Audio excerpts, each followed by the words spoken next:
John Agatep and his business partners moved to China for 5 years right out of college. They all moved together and lived in a manufacturing section of China, learned that world inside and out, and brought that knowledge into Vincero, an 8-figure men's accessories brand that continues to grow steadily and profitably over time. This is not the story of mega, super fast, hyper growth. It is the story instead of people living a really good quality life, spitting out cash for themselves and for their families, continuing to grow their businesses steadily, and then taking those learnings and instead of pushing one business really, really hard to try to get it to 9 figures, thinking about how to reinvest that into additional opportunities, creating a HoldCo, and creating what they think is the best way to build a large business. On this episode, expect to learn about how 5 years living in China has affected the manufacturing approach and the knowledge of how manufacturing actually works for e-commerce products. Expect to learn about why you ought to be thinking about opportunity selection each and every day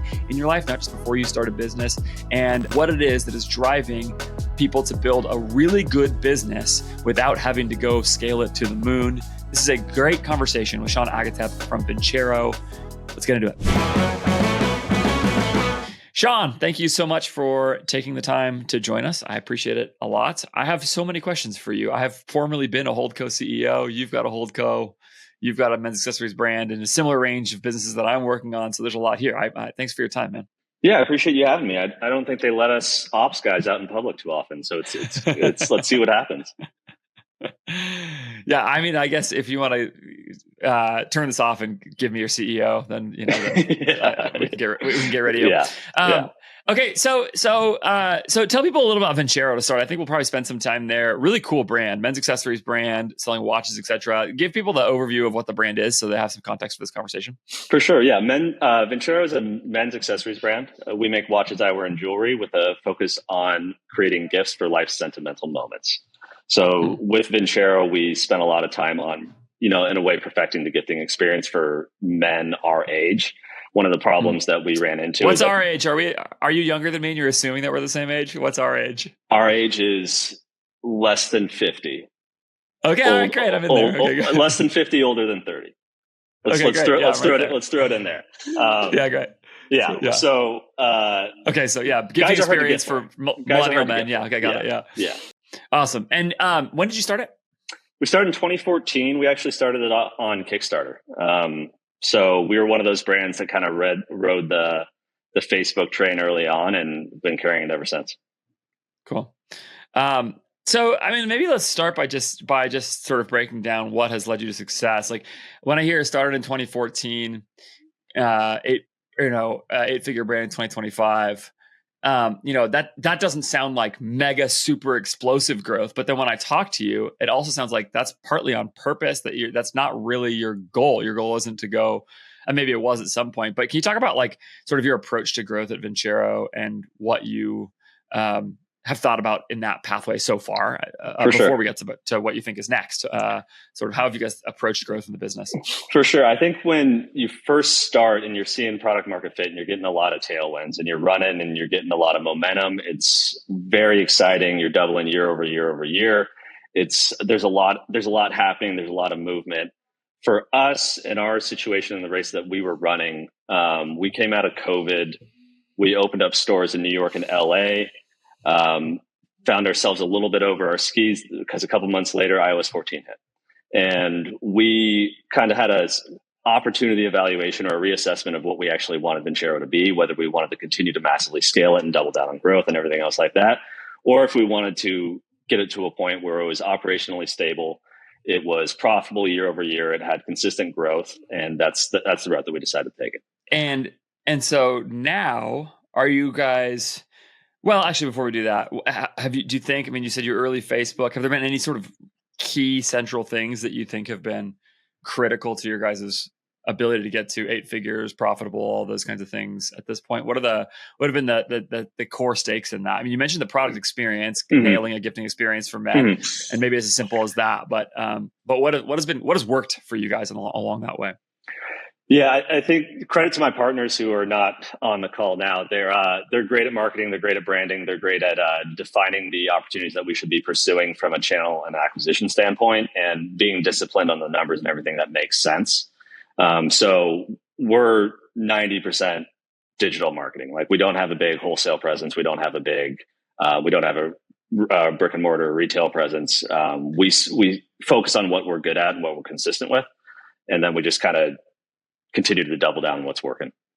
It is a beautiful brand. You gave your partner some credit there for marketing and things like that. It's like extremely well, like it's very attractive. It feels premium. It's really well done. Do you so you I know part of your story, and I don't know how this dovetails with the founding of Vincero, but part of your story was that you lived in China for 5 years, and so can you tell people a little bit about that and how that dovetails with the beginning of it? And then I want to get into some of the nitty gritty of how that experience led you guys to think about manufacturing, which I think is an interesting question. For sure. So our origin story is a bit unique. I graduated in 2010. Lived in a house with, your best friends from college. We were deciding what was next, what's next on the journey. Where'd you go to school? Gonzaga cool. University up in Nice. Spokane. Go Zags. Yeah, go Zags. We were kind of debating what's next. From a business major standpoint, the economy wasn't great. So we did the next logical thing, and we moved out to Guangzhou, China.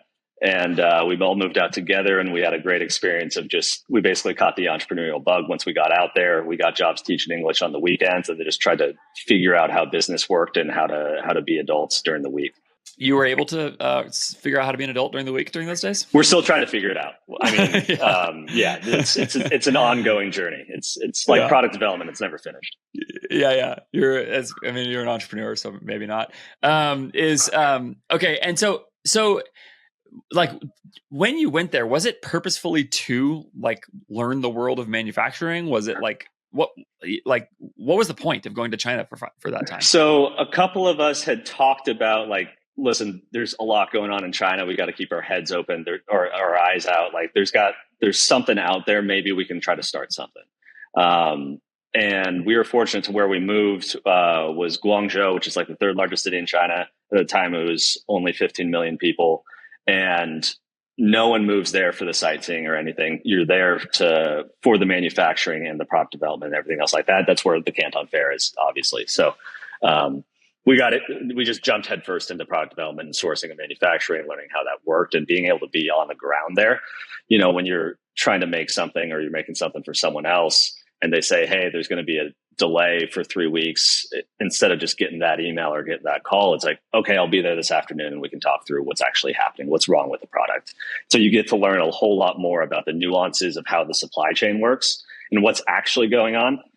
Because the business culture in China, yes doesn't mean yes, no doesn't mean no. So understanding those nuances and understanding the relationships behind how that all works was instrumental to how we were able to scale up Vincero.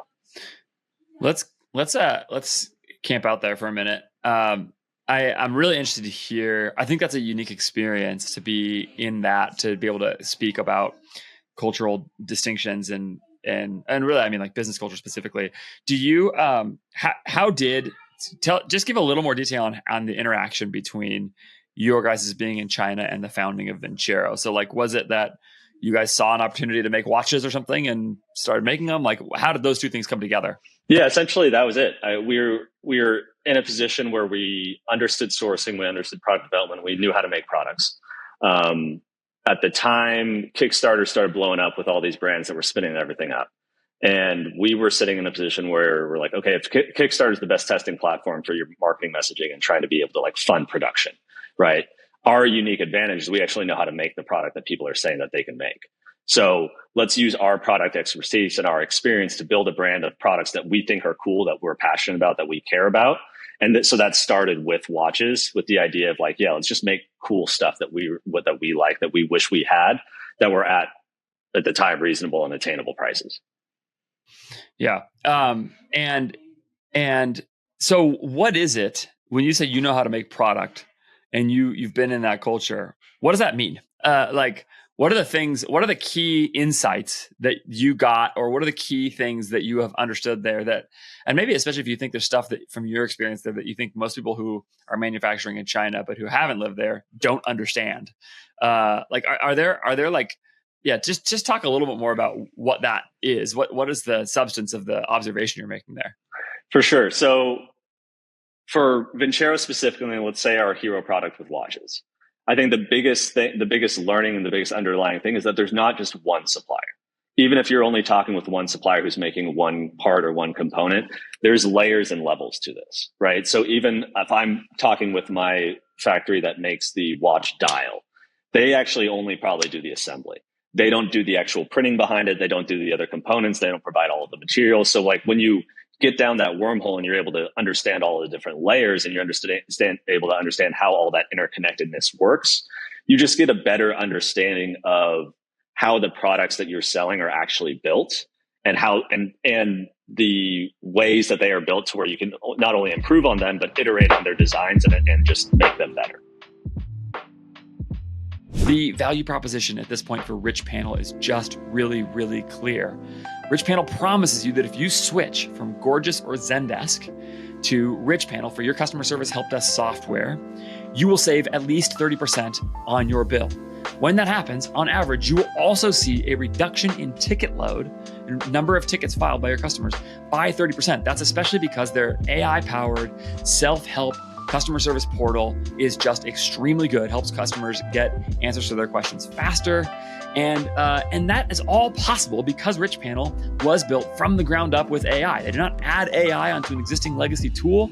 They built the whole tool with AI first. And that makes all the sense in the world, because if there's one part of your business where AI very obviously can make an immediate and clear impact, it is in your customer service help desk software. AI is so good at helping customer service agents find answers to questions really, really quickly, getting customers answers to their questions really, really quickly, and just generally creating a great customer experience. That's also why RICHPANEL was able to build an automated AI comment responder for your Facebook ads, which is like an incredible annoyance for most people running any amount of Facebook ads. For as long as I've been in Facebook ads, this has been a huge friction point.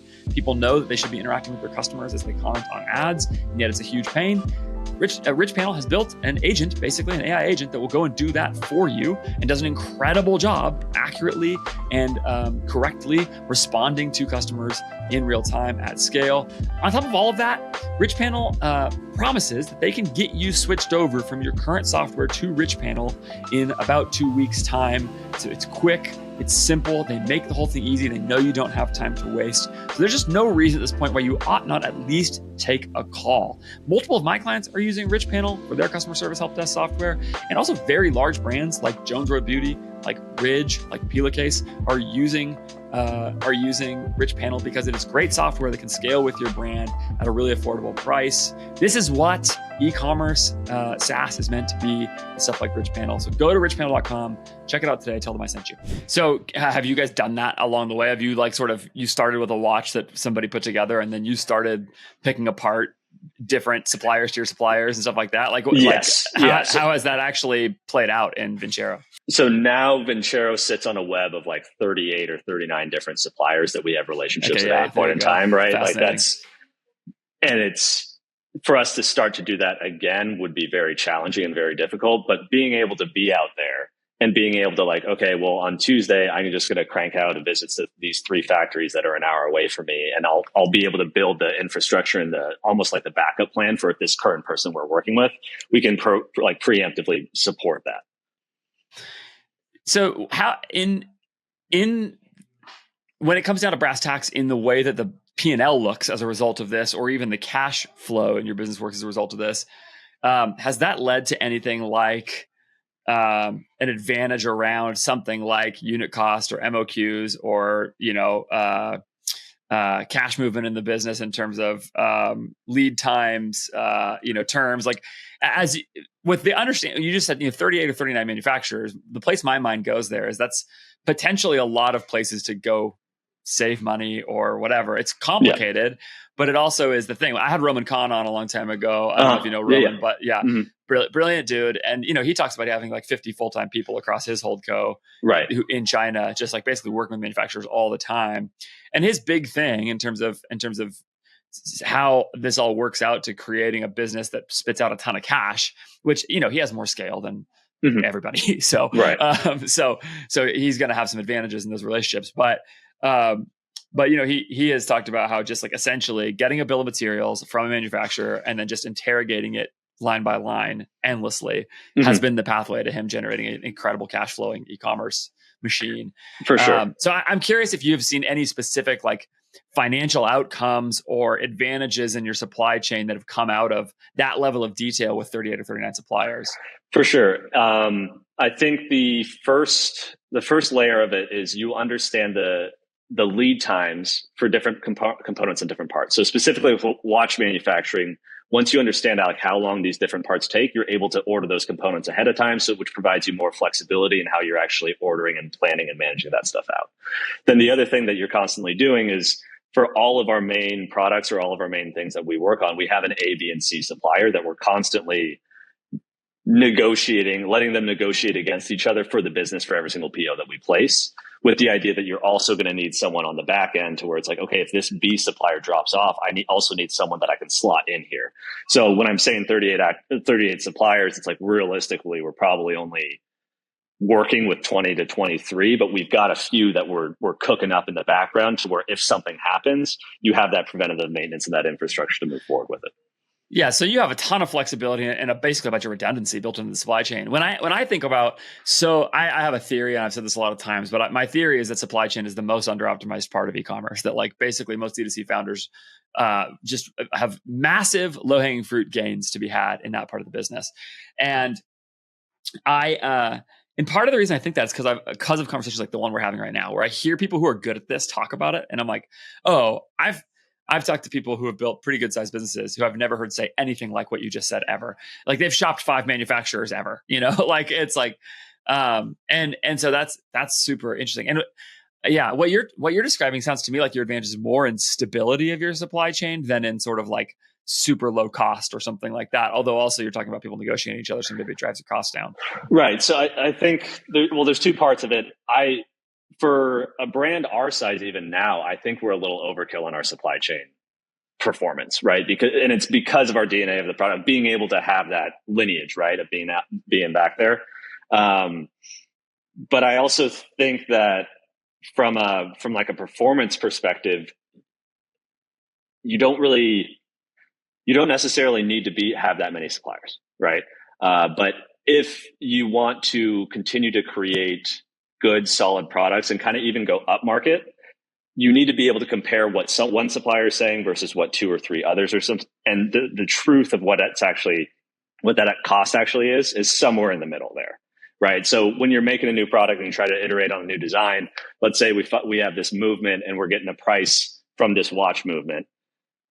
We compare that against 3 or 4 or 5 other people.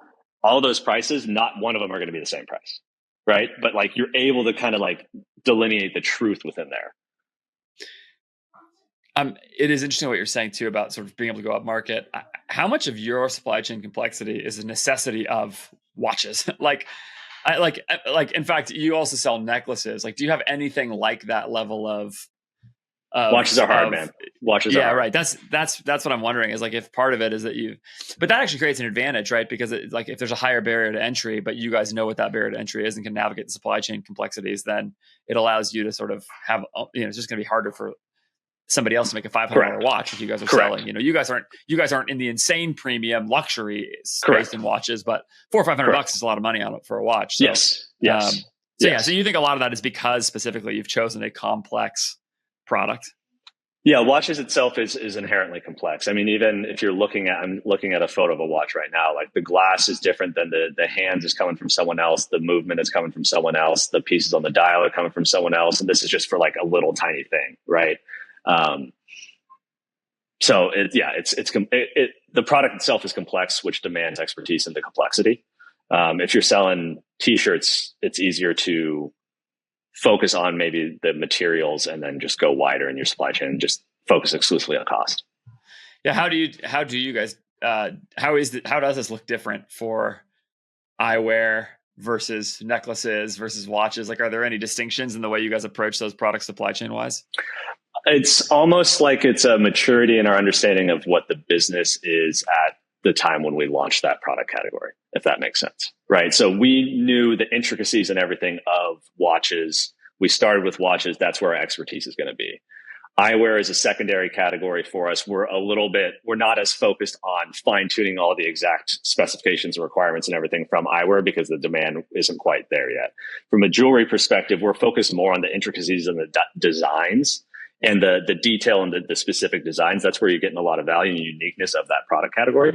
So it really kind of, and that's laddered up as the business has grown and wider in product categories. Like you can't be an expert in every single product category. If you are thinking about how to grow your e-commerce business steadily and profitably with operational excellence over time, and you are not using INTELLIGEMS as part of your core suite of software tools to help you do it, what are you even doing? INTELLIGEMS is a critical part of every one of my personal clients' approach to growing their businesses online. And they use it to test the things that really move the needle for generating more profit per website visit from your customers. And that means not just testing simple CRO things like page design and headlines and things like that, though you can certainly use it for that. And you can certainly use it very fast and easily for those things. And you should use it for those things, in fact, because some of those things do make a really big difference, like landing page testing, etc.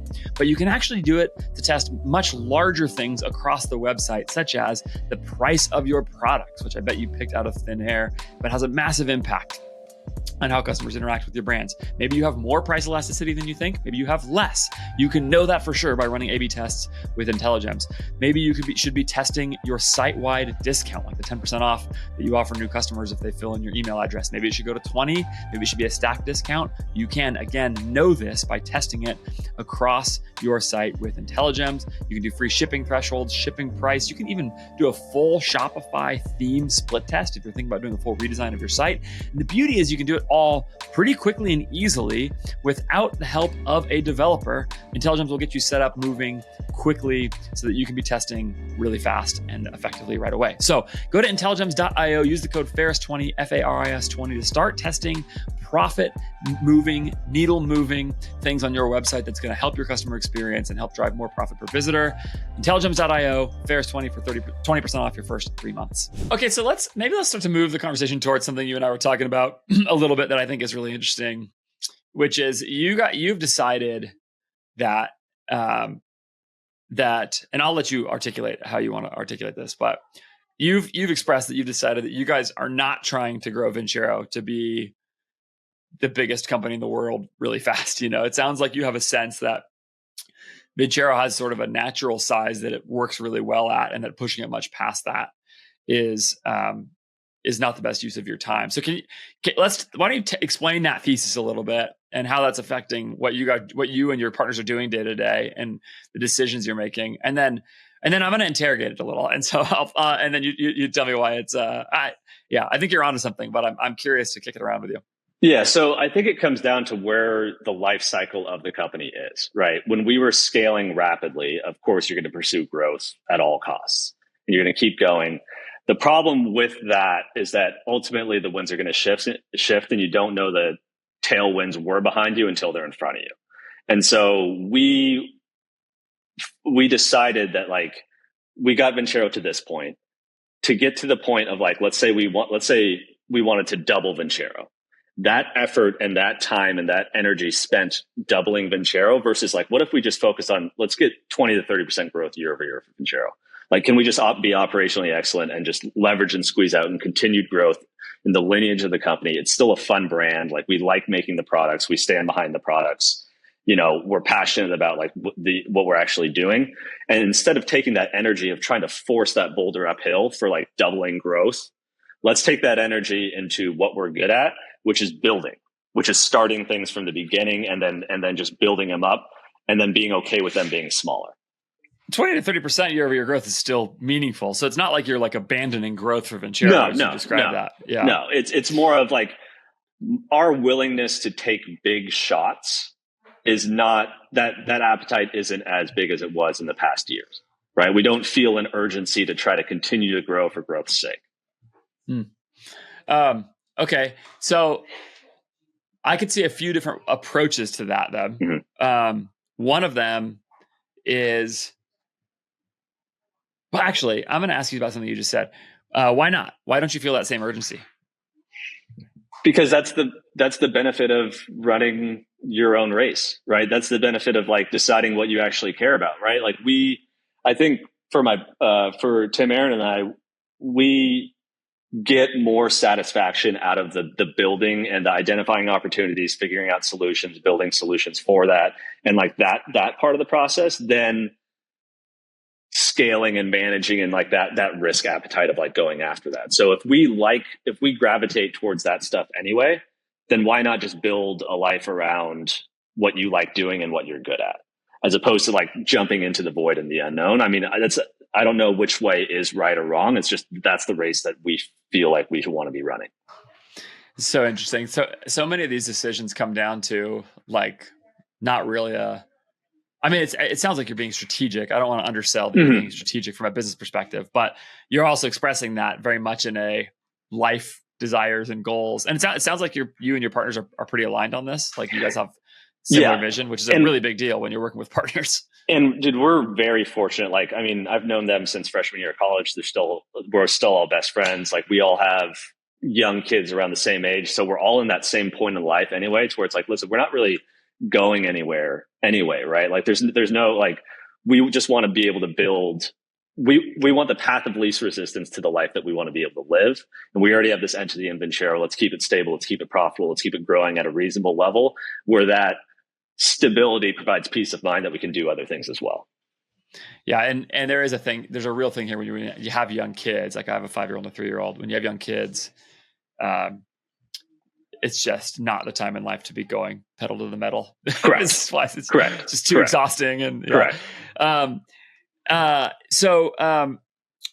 Okay. So one way I could imagine you guys doing this, when I look at Vincero, one way I could imagine you guys doing this and thinking about sort of like taking a business to its more natural limits or its natural growth rate or whatever is actually something I see in the business already, which is launching new products within the same brand. Because like there is actually only a small relationship between sunglasses and watches. You know, they're completely different supply chain wise, I'm sure. Correct. Like I bet you have almost no shared manufacturers between those two products, if any. Maybe packaging or right. Exactly. So but otherwise, like, so it's functionally another business unit. Like now, obviously, 100%. There's probably, I'm guessing, some customers who love your watch, and so they like you release sunglasses and they buy them. But I bet that's not a huge list. Is my guess. Is that correct? Tell me if I'm wrong. By the way, this is just my guess. No, it's 100% right. And that was that our thesis was like, oh well, let's just spin up eyewear because our watch customer will buy eyewear. It's a completely different purchase decision. It's a completely different customer. Like you have to treat them differently. Yeah. Gift versus buying for myself in some ways too, I'm sure. Correct. So in some ways, sunglasses reflects to me, like that's a big market. It's still mega dominated by Luxottica. Like it's like, is that a way to think about what you're saying, which is like basically keep the one brand, but instead of spinning up additional companies, because you told me you also have your staffing agency and you have another something that you've sort of told me that you're about to buy product for, but plant-based POs for, which we haven't even talked about. So why not sort of keep building it all into Vincero and sort of add products or whatever? Is there a sort of natural limit there, or when it comes to the branding and the messaging of that product category specifically? So when we went wide with product and we went from watches to jewelry to eyewear, we also got into carry. We couldn't really justify making carry work, and eyewear is sort of on that fringe as well of like, to really give it juice, and we really wanted to like push it hard, it should probably be its own brand, right? It should probably have its own identity. The way that you're presenting watches and jewelry is a natural, like there's a complement there. Eyewear is a little bit different. So with that, then it's like, okay, well, we don't really want to spin it off into its own complete entity. We can just keep it from a natural perspective and like just grow it with what makes sense with our existing customer base. And we're fine with that growth because it's just contributing to that profit. Yeah, that makes sense. So it's almost like the brand name doesn't work against the category, like, but it's not necessarily helping it. And so you might as well at that point, maybe just give it its own brand, et cetera. Right. And there's seasonality to it too, right? Like with watches and jewelry, 40% of our sales happen over the holidays. Eyewear, everyone's buying in April, April to July, then if you don't sell any sunglasses by July, you're stuck with them. And then if you think about from the ops side, if you think about the ordering cycle on those, that doubles your cash constraints of what you can effectively like move, right? Because you're ordering all of that stuff. 40% or 50% of sales for eyewear is happening at the same time you're placing the orders for all of the holiday stuff. That makes it very challenging. Yeah. Do you think people sort of over fetishize this super big business, the crazy growth story deal? Like, is that part of your perspective on this? Like, because I think part of the thing, there's like a FOMO in the space. Yes, 100%, 100%. The Operators podcast and their 9-figure brands. And like, and listen, like those guys are great and have done amazing things. They're all like, I have some level of relationship with basically all of them. Like they're all kind people building great things. So it's not at all to say anything negative about them, but like that is the story that gets told. And even when you hear Sean Frank talk about this, like he's like, you shouldn't try to build a 9-figure brand, right? So like, what's like you're taking a different perspective, which is like steady growth. I don't need to build a huge thing, and I do think it's good for public D2C content like this podcast to say that is success. Like you have great relationships with your business partners. You're still best friends with them. You have a wife and small children, and you are living a life that you want, and you have profitable business. That's success. It doesn't have to be. So I don't know. What's your perspective on the way people think about the stories that get told here? And I mean, I don't know if you and your partners have wrestled with that at all, or if it's just been sort of obvious to you this is what you want to do. But yeah. Well, I mean, let's see how many people are still listening to this at this point in time, because we don't have like a hyper growth story. So it's like, I just like, it's one for one. It's not as interesting, right? Like it's almost like it's too practical, because it's like, okay, yeah, but I don't really want to be entertained by that. That's also, I think that when you're at a certain stage in life, that ambitious, that growth and all of that stuff, if that's not inherent to your personality, it starts to kind of wane on you, right? And it's like, I don't really like this volatility. I don't like this stuff with the unknown. I kind of know what I want in life. I kind of know what I like in life. Let me just why am I driving this ship this direction if I don't necessarily have to? Yeah. Well, I mean, you say like maybe people will drop off because of that. It's definitely possible. And I've had plenty of people on who have crazy growth stories, but I like talking to those people. I think there's things to learn from them. They're inspiring. It's very inspiring, right? It's like, oh, cool, that's a good idea. But how can I apply that to my situation? Is where I think people drop off. I had a fascinating conversation once with an entrepreneur from, I don't remember if it was Denmark or the Netherlands, but somewhere in that part of Europe, and she was at an e-commerce conference in the US, and I was asking her about her brand and everything like you do in a setting like that. And she's like, oh, I love coming to the US for stuff like this because you all work so hard. And she's like, you know, like I learned all this stuff about what to do in my business, and then I go home and work way less hard than everybody else. And I'm really happy with it being at the size that it's at, you know? And I remember I told her, I was like, well, yeah, but then her name was Sifra. I said, Sifra, how are you ever going to have a private jet? And I was joking, exactly. Obviously, right? Yeah. And she was like, yeah, but I don't want a private jet because then I would be an MFer. That's it. I was like, that's pretty funny. Yeah. Like there's like a real sense of like life goals. Like she was plenty successful. She lived a life that she wanted. And I just think I actually like hearing that story a lot. And like, it's not to sneeze at what you guys have done. It's actually, every time I hear the story of an 8-figure e-commerce brand, I'm like, I am well aware that is the result, the fruit of a lot of hard decisions and blood, sweat, and tears along the way. That was not easy at every step. At some point, you over inventory and you're out of cash and you're figuring out what to do. At some point, you under ordered it and you're all scrambling because you had to whatever, you know, like so. Yeah, it's fascinating to see. But you're still building. So, do you think Vincero is at a naturally good size or something like that? What's to stop it from doubling or something, you know? There's arbitrage moments that we are not, you know, maybe they happen, but we're not building that forecast and that expectation into our plan, right? So it's more of like, I think when you're in that hyper growth stage, you're just like, well, we're just going to grow 40% because we grew 50% last year. So we're that's just going to happen, right? Whereas like once the winds shift and once you get more operationally stable, you're like, listen, what makes sense, what's predictable and expected for us is this. This is like the way we're running.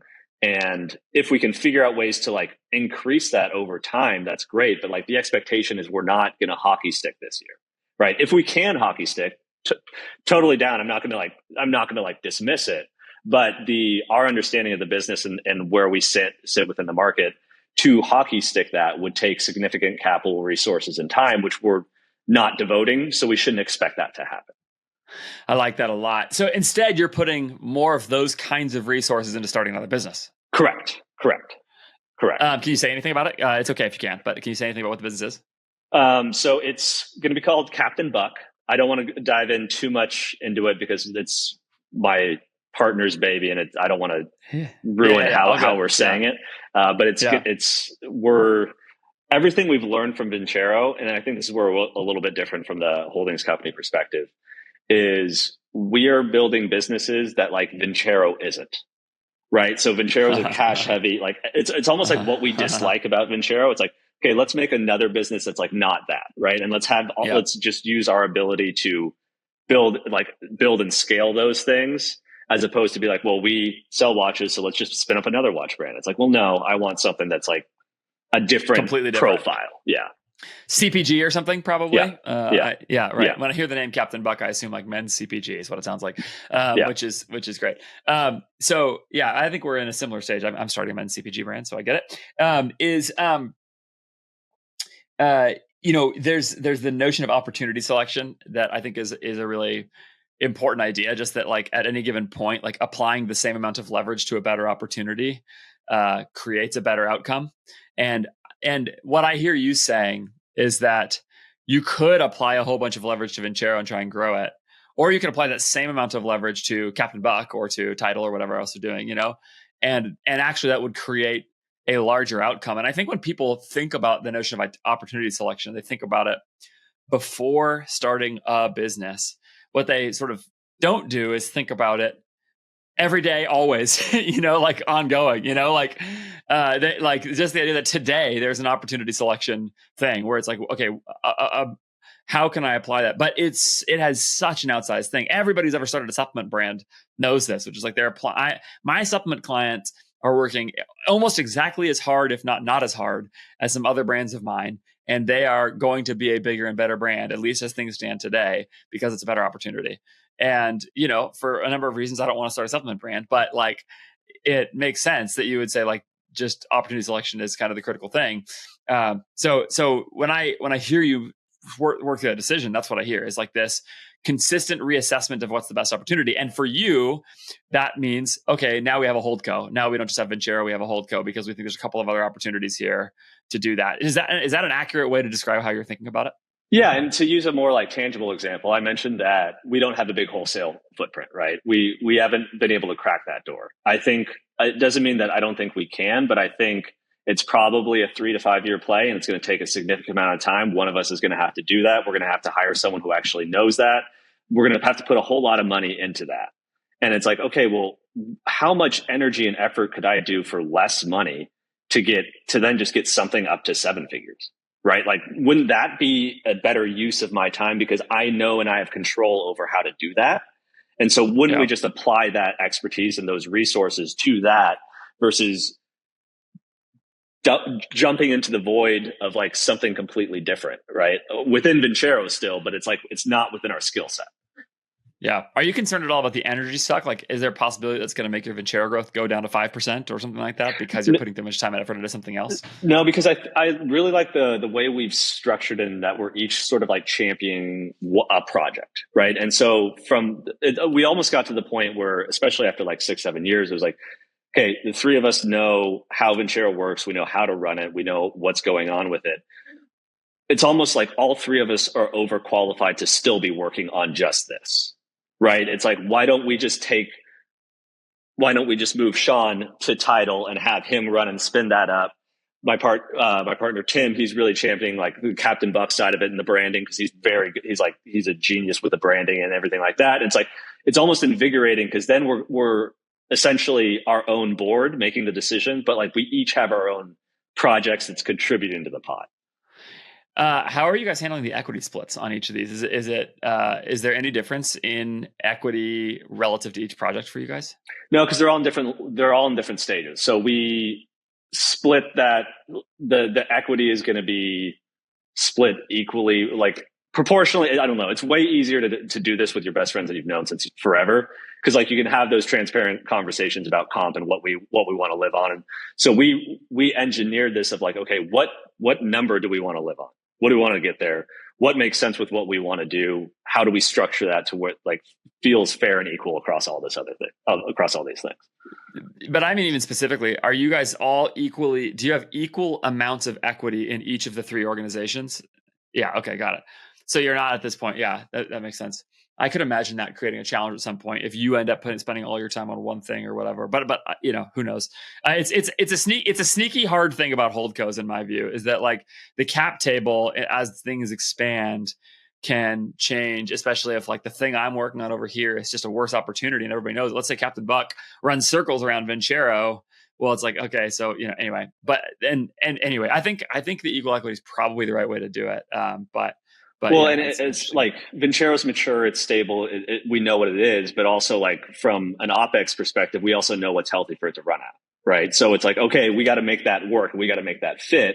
If one of us is jumping to Captain Buck or one of us is jumping to Title, one, we're freeing up space on the OpEx on that perspective, right? But that doesn't mean that they're not entitled to the dividends and the profits from that entity anyway. And if we're spinning all of that up, it's just for me, it's like an invigorating and it's a fun position to be in, because like we've got our own projects. You know, you're back in that building phase. So, you know, if you were feeling stagnant within Vincero, especially from the ops side, right? Like that's just a grind. Plug people in that can do it and execute on it, and then, you know, just work on the other stuff. Yeah. Do you guys have goals for like an exit at some point, or is that just not even on your radar? I think if you run a business with the idea of an exit, it makes it very challenging to expect a result, because you're expecting something that is already very rare, and there's so many outside forces that are outside of your control. So our idea is that like, let's just build these things profitably, that we're spinning out enough cash that we're content, we're happy. And then ultimately, if you're running these things profitable and stable and you want to flip one of them, you've got the track record to be able to do it. And let's say we're over Vincero, we have the stability for it, and you're not going to have that hockey stick hyper growth exit. But also, I mean, no one's having that outside of like CPG right now anyway, right? So it's like, you might as well just run it lean and profitable, take as much as you can year over year. And then if you want to flip one of them, it's a viable entity, but you're not sacrificing profit for top line revenue. And then if an exit doesn't happen, what do you do? Yeah. I think you said something really wise right there, which is just that like the percentage chances of an exit are actually very low. Taylor Holiday talked about this with the transaction they had with Common Thread Collective, that like essentially the chance to grow or to have an exit was something like the chances of becoming a major leaguer in terms of all baseball players as a kid, which is to say extremely low. Like it's really, really hard to get there. And I think what you're saying is is a really grounded approach to the math involved here, which is like, yeah, so don't bet on that, right? Like why would you place that as your bet, you know?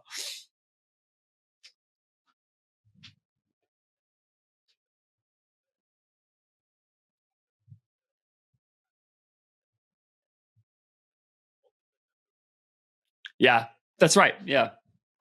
Yeah.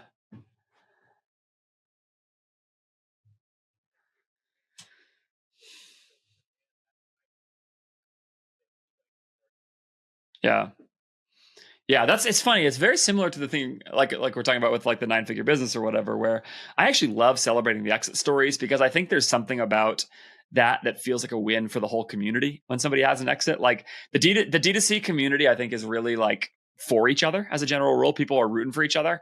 And so when, you know, Bill D'Alessandro sold Natural Dog Co., it's like, yes, like it happened for like, you know, like, and it's like, way to go. You know, people know Bill's worked hard at it or whatever. Or Taylor and CTC, you know, Taylor's contributed a ton to the D2C community and all this. And so So I think there's a real sense of camaraderie around those kinds of things, but it's almost like because it is so rare, it's that it's really hard to do, and so it's like a really cool thing for that person, and it's fun to celebrate when it happens, but it's not the thing that you should build for, I go ahead.